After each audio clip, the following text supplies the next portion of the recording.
서방과 미국의 경제 공격으로 러시아는 파산을 앞두고 있는데요.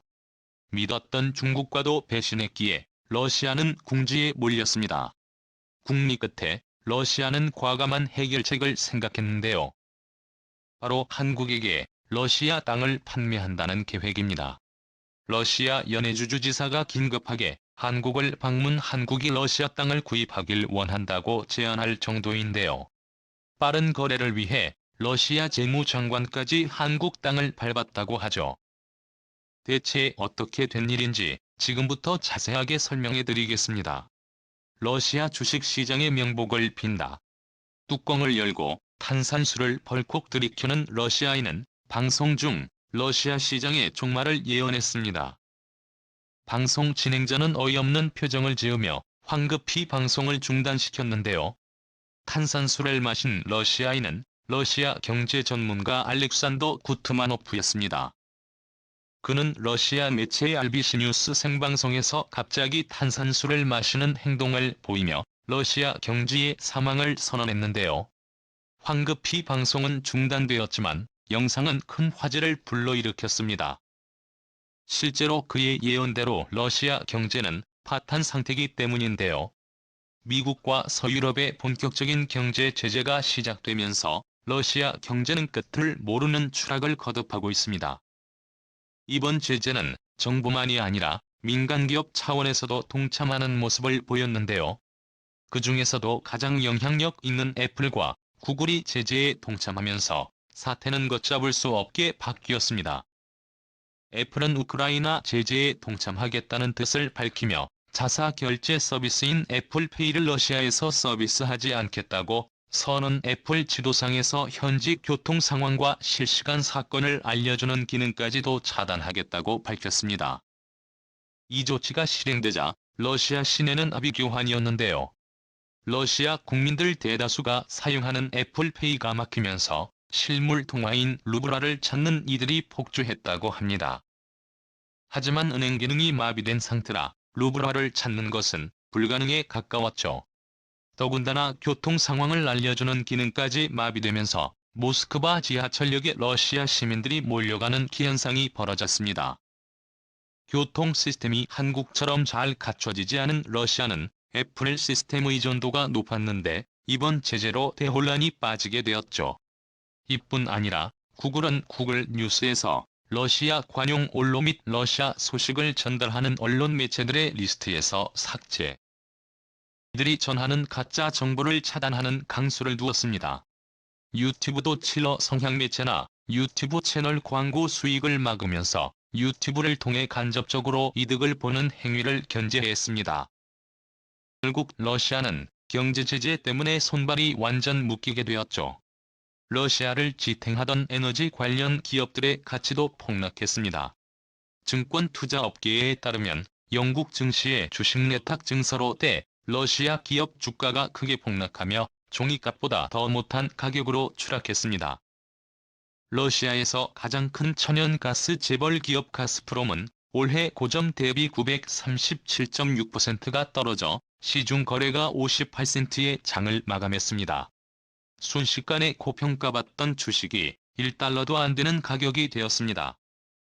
다른 기업들 역시 마찬가지로 평균 90%가 넘는 하락폭을 기록 타선에도 이상하지 않을 정도로 엄청난 급락을 겪었습니다. 심상치 않은 러시아 주식의 움직임에 MSCI도 러시아를 신흥국 지수에서 제외하며 숨돌에 나섰죠. 결국 파산하는 기업이 등장했습니다. 러시아 최대 은행인 스베르뱅크 유럽 지부가 유럽중앙은행에 의해 폐쇄되었습니다. 경제 제재로 인한 그런 현상 때문이라고 전해지는데요.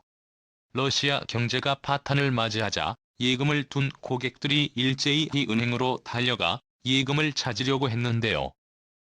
하지만 이미 VIP 고객들이 예금을 다 찾아가 은행은 남은 돈이 없는 상황. 결국 돌려줄 예금이 없기에 파산을 맞이할 수밖에 없었죠.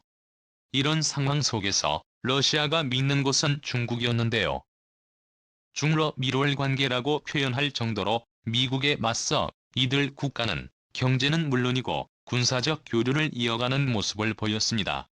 스위프트 결정 폐지가 있더라도 중국 결제망을 이용하면 된다는 대비책도 러시아는 생각을 했죠. 이 같은 예상은 중국의 배신으로 인해 물 건너갔습니다. 누구보다도 러시아의 곁에서 지지해줄 것이라 여겼던 중국은 최근 러시아 등의 칼을 꼽은 선택을 내렸죠. 중국이 주도하는 아시아인프라투자은행이 러시아와 벨라루스에 대한 투자와 융자를 정지하기로 결정했습니다. 서방의 제재 압박에 중국도 무릎을 꿇은 것이라는 분석이 나오며 의리를 지킬 것이라 여겼던 중국도 여론에 굴복한 곳입니다. 이 IIB는 중국의 1대1로 사업의 청병이라고 불리는 곳으로 대규모 인프라 투자를 위해 100여 개가 모여 2016년 설립한 다자간 개발은행인데요.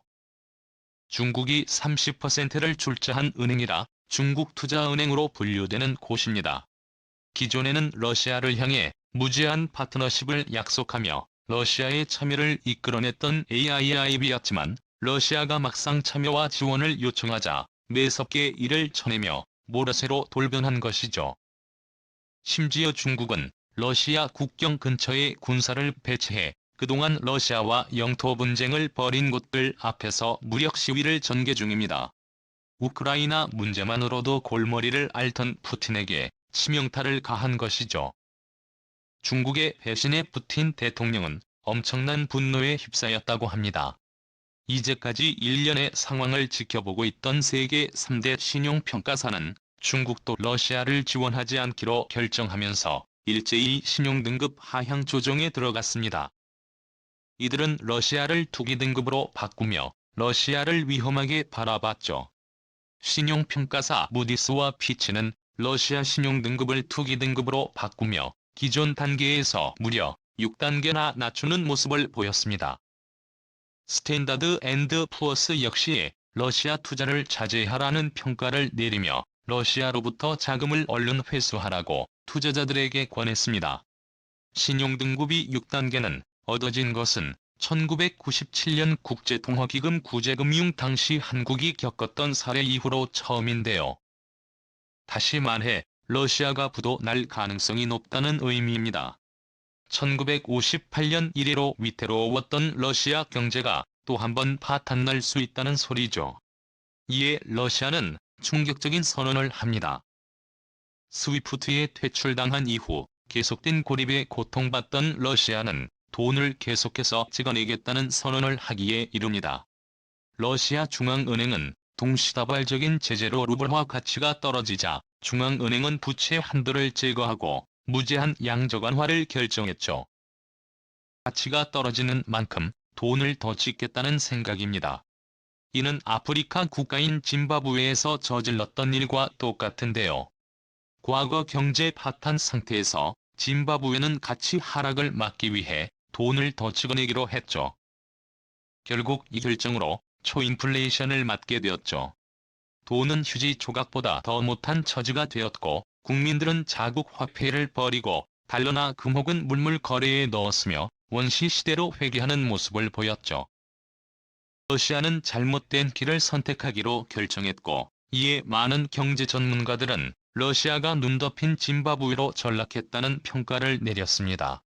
심지어 전쟁 치를 돈까지 부족해지자 러시아는 최후의 선택을 하게 되었는데요. 땅을 판매하기로 결정한 곳입니다. 예전부터 러시아 땅에 관심이 많은 한국은 연해주를 비롯 블라디보스토크 지역에도 영향력을 미치며 경제 협력을 이어갔는데요. 러시아가 급격하게 위기에 몰리면서 한국에 기회가 생겼습니다. 러시아가 판매한 땅을 값싸게 구매할 수 있게 된 것이죠. 현재 러시아의 경제수장인 안톤 실루아노프 재무장관은 긴급히 한국으로 출국했다고 하는데요. 러시아 타스 통신에 따르면 한국과 긴밀한 협상을 위해 떠났다고 언급했지만 구체적으로 어떤 내용을 들고 갔는지 알 수 없다는 보도를 남겼는데요. 알고 보니 부채를 갚기 위한 필사적인 비즈니스인 것이 밝혀진 것이죠. 장관과 합의를 통해 대규모 땅을 한국이 가져간다면 한국은 아주 유리한 위치에서 드넓은 영토를 차지할 수 있죠. 과거 고조선의 넓은 강약을 다시 손에 넣을 수 있습니다. 예전 러시아는 불금 사업을 통해 당시로서는 최첨단 군수 물자를 한국에게 넘긴 적이 있었습니다. IMF로부터 구제 금융을 받으며 재생하던 시기였기에 빚을 갚는 데 주력했던 러시아는 팔 수 있는 것들은 죄다 발랐죠. 한국은 3차에 걸친 불금 사업을 통해 러시아의 무기를 수입일을 연구해 지금의 군사 선진국 지위를 얻을 수 있었습니다. 러시아도 한국과의 거래 역사가 있기 때문에 급하게 한국을 찾은 것입니다. 한 후보지로 러시아 연해주가 꼽히는 상황. 연해주 주지사까지 한국을 방문 군사용으로 땅을 사용할 수 있게 하겠다며 다급하게 한국 정부를 상대로 설득하고 있는데요. 과연 한국은 없던 땅을 얻을 수 있게 될까요? 이 기회를 잘 잡아 한국의 강력 개입보다 넓게 확대되길 바라며 2012년에도 날로 상승하는 한국의 우군이 보다 더 강해지길 기원하겠습니다. 투자해줘서 감사합니다.